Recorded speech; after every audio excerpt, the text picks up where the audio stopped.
Жастарға қатысты соңғы 3 айда орын алған олқылықтар көрсеткіші көңіл көншітпей отыр.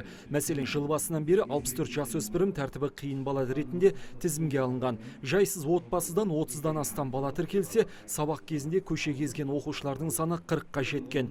Бұл полицейлердің назарына іліккен бір ғана ауданның статистикасы. Өткен жылдың тиісті кезеңімен салыстырғанда артпаса кемімеген.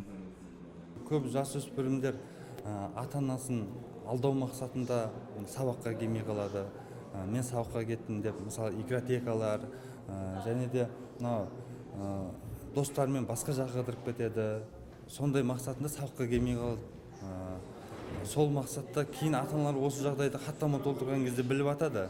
Әрине, сол уақытта енді алдағы уақытта тәрбиелейміз, қадағалаймыз деп қалып жатады ата-аналар.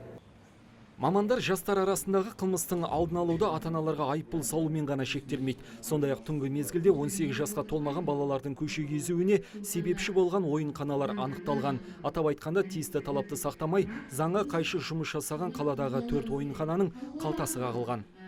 Бұл тренингтен мен өзіме үлкен әсер алдым. Себебі біз қазіргі кезде жастардың кәмелет жасқа толмай жатып, сыртқы далаларға шығып, ол жақта жасап жатқан құқық бұзушылықтары көптеп кездесуде.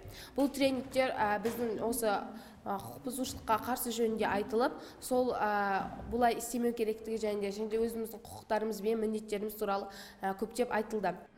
Қорыта айтқанда, жастар құқық бұзушылыққа қарсы атты семинарда мамандар қылмыскер жазасыз қалмайтынын ескертті. Сондай-ақ жастарды теріс әрекеттен аулақ болып, бос уақытты тиімді өткізуге шақырды. Қанат Байысов, Бахадыр Тәжібай, Сакен Серғұл, ТВК телеарнасының жаңалықтар қызметі.